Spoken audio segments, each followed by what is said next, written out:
Direct जेलाव थांगौमोन बा एफआईआर होजागौमोन जुदि बर' इउटुबार बा माखासे पर्टेलफोरा जुदि नैबे खौरांखौ शेयार खालामग्रोनायमोनबा बा भाइराल खालामग्रोनायमोनबा बे खौराङा मा आं नोंथांमोननो फोसावनो थांगासिनो दं। बेनि सिगां मोनसे खौरांखौ होग्रोनो गोसो जायो। बिजेपि आरो इउपिपिएलनिसिम रिक्वेस्ट खालामदों बा खावलायदों। माखासे बिपिएफनि सोद्रोमाफोरा मा खावलायदों आरो माब्रै बिथांमोना मोनसे गावसोरबो गावसिनिफ्राय जेसेबां हायो गसाइगावनि मोनसे एरियायावहाय दैबानाजों भुगिनांनाय दुखु सैनांनाय सुबुंफोरखौ नायनायजों लोगोसे जि हायो माइरं दालि राननानै हैदों। भिडिअखौ कमप्लिट होग्रोनि बिनि उनाव बै डेन्जार भिडिअ फैगासिनो दङ। नंगौ दिनै जोङो जमदुवार ब्लक बिपिएफ जानानै जोंनि बे जमदुवार ब्लकनि आन्दारावनो थानाय बालागाव प्राइमारिनि जे बलामजरा गामि बेयो संकस दैजों थाद'नाय गैयै अखा हानायनि जाउनाव लोमसाव जानानै गोबां सिलिंखार जालांबाय। दा जोङो बेयाव नायफैनानै जे हालोदखौ नुलांदों दिनै जोङो बिथांमोननो रेसन होफैदों माइरं दालि आरो थाव गोथां संख्रि। दा बेखिनिखौनो जोङो रायजो राजाफोरनो गथायफैदों। बर्तमानावहाय इउपिपिएल सरकारखौ नोंथांमोना मा बुंनो सानगोन बे दैबानाजों लोमसावना थानाय समाव?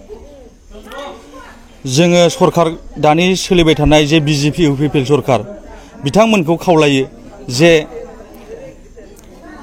दैबाना खुरखानायखौ मा रोखोम बान्दो आरो माथावरि होयोबा होबथानो हायो बा जेनाखि दै लोमजानाय रायजो राजाफोर बिथांमोनजों जेन' बिथांमोना नुजाफैनानै बिथांमोननि अभाब अभियोगखौ बुजिनानै जे बिथांमोननो सुफुंनानै होयो बेखिनिखौ आं बिथांमोननि सायाव खावलायनाय थाबाय।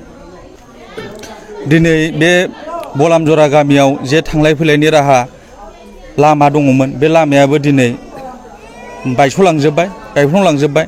जे बेफोरखौबो नोजोर होनानै बिथांमोना जेन' रायजो राजानि सुबिदा बायदियै लामा दालांफोरखौ बानायनानै होफिनो जेन' बिथांमोना थांलाय फैलाय सुबिदा जायो। दिनै सोरबा डिलिभारि जानाय सोरबा लोमजानाय साजानाय एम्बुलेन्स हाबनो हाला गारि मटर हाबनो हाला बिथांमोना गोबां जाल्लायाव गोलैनानै दङ। जे बेफोरखौ जेन'बा सरकाराव थानानै बिथांमोना थाबैनो मावफुंना होयो आं बेखिनिखौ बिथांमोननिसिम खावलायबावो। बलामजरा गामियाव दाखालि 6 तारिखआव दैबाना लोमदोंमोन ओमफ्राय मा खहा जादों होननानै दासिमावहाय? दाखालि बारग' 6 तारिखनि दैबानाजोंहाय मेनलि गामियाव थांलाय फैलाय खालामग्रा मेन लामायानो खुरनानै थेर बेथेर खालामजोब्बाय। आरो बेजों लोगोसे गामिनि रायजो राजा अनेक न' बां लोमजानायावहाय अनेक सारा सास्ति जानांदों। न'खरनि मा जिनिसफ्रा खहा जादों होनना बुङो? न'खरनि जिनिसफोरनि मादावहाय दाउ अमा बोरमा बेफोरबो गोमालांबाय माखासे। दासिमबो दैबाना लोमनानै दं नामा? संनाय जानाय थानायफ्रा माबायदि? दिनैबो दाखालिनिफ्राय एसे खमसिनब्लाबो दिनैबो लोमदों दाबो बोहैगासिनो दं दैया। थानाय जानाय सुबिदा उसुबिदा जादों? अनेकानो दा न' लोमजानायखाय ओंखाम संजानो उसुबिदा जानानै दं थानो उसुबिदा जानानै दं। बबेबा दोलोनिफ्राय आरो सरकारनिफ्राय माबा मोनसे मोनबाय नामा नोंथांमोना दाखालि बारग' 6 तारिख खालि सरकारनिफ्राय एसे बिदिनो जानाय लोंनाय मुवाफोर होनानै माबा होदों साहाय्य होफैदों। लोगोसे ओइदिनखालि होफैनाया माइरं दालि संख्रि थाव गोथां बेफोरानो। दिनैबो सोरनिफ्रायबा मोनदों नामा? दिनै मोननाया मिथिनायावहाय दा जोंनि हाग्रामा दोलो बिपिएफ दोलोनिफ्रायबो मोनबावबाय। दिनै मोननायावहाय माइरं दं दालि संख्रि थाव गोथां। दैबानाजों खहा जानायनि थाखाय नोंथांमोना मा दुखु फोरमायगोन? दैबानाजों खहा जानायनि दुखुआ बेनो दिनैल' नङा बे बारावल' नङा बिदिनो बोसोरफ्रामबो जोङो हाजोनिफ्राय बोहैबोनाय बेबायदि दैबानाजों अनेक रायजो राजा अनेक सारा सास्ति भुगिनांबोदों। बेनिखायनो आङो सरकारनिसिम बेखौनो खावलायनो सानदों फैगौ दिनफ्राव सरकारा जाहाथे बे दैखौ होबथानो थाखाय जोंनि रायजो राजानि सुबिदानि थाखाय मोनसे बान्दो होनानै जाहाथे जोंखौ मोनसे बे खैफोदनिफ्राय बारग'होयो आं बेखौनो सरकारनिसिम खावलायो।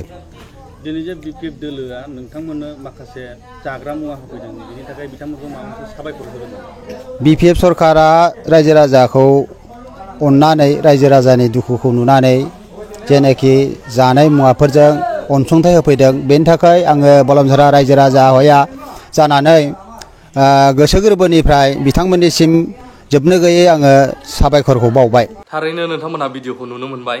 बेजों लोगोसे आं नैबे भिडिअखौ होनो थांगासिनो दङ, जाय भिडिअखौ आं खिथादोंमोन नोंथांमोननो।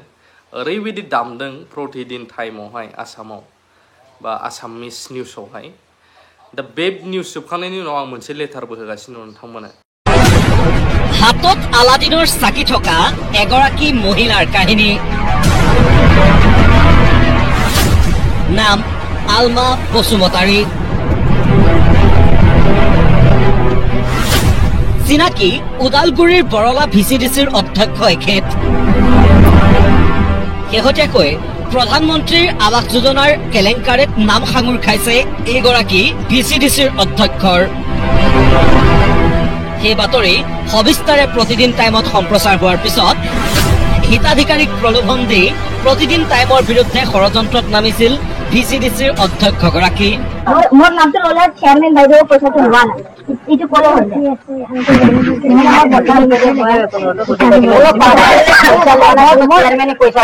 চেয়াৰমেনে পইচা লোৱা নাই, আমাৰ মাৰ একাউণ্টতে আছে, খৰচা আমি নিজে বনাই লম, বাছ এইখিনি ক'লে হ'ল। কিন্তু আজি আমি ক'ব বিচাৰিছো এইগৰাকী আলমা বসুমতাৰীৰ হাতত থকা আলাদিনৰ চাকিৰ বিষয়ে। প্ৰথমে শুনক আলমা বসুমতাৰীৰ বুৰঞ্জী। 3 বছৰৰ আগলৈকে বজাৰত আলু, কচু, বগৰী বিক্ৰী কৰিছিল আলমা বসুমতাৰীয়ে। কেৰালাত শ্ৰমিকৰ কাম কৰিছিল আলমাৰ স্বামীয়ে। আৰু মন কৰক এই বিশেষ পত্ৰলৈ চৰকাৰী আৱাস যোজনাৰ অধীনত এটা বাসগৃহও লাভ কৰিছিল আলমা বসুমতাৰীয়ে। অৰ্থাৎ থাকিবলৈও এটা বাসগৃহ নাছিল আলমা বসুমতাৰীৰ।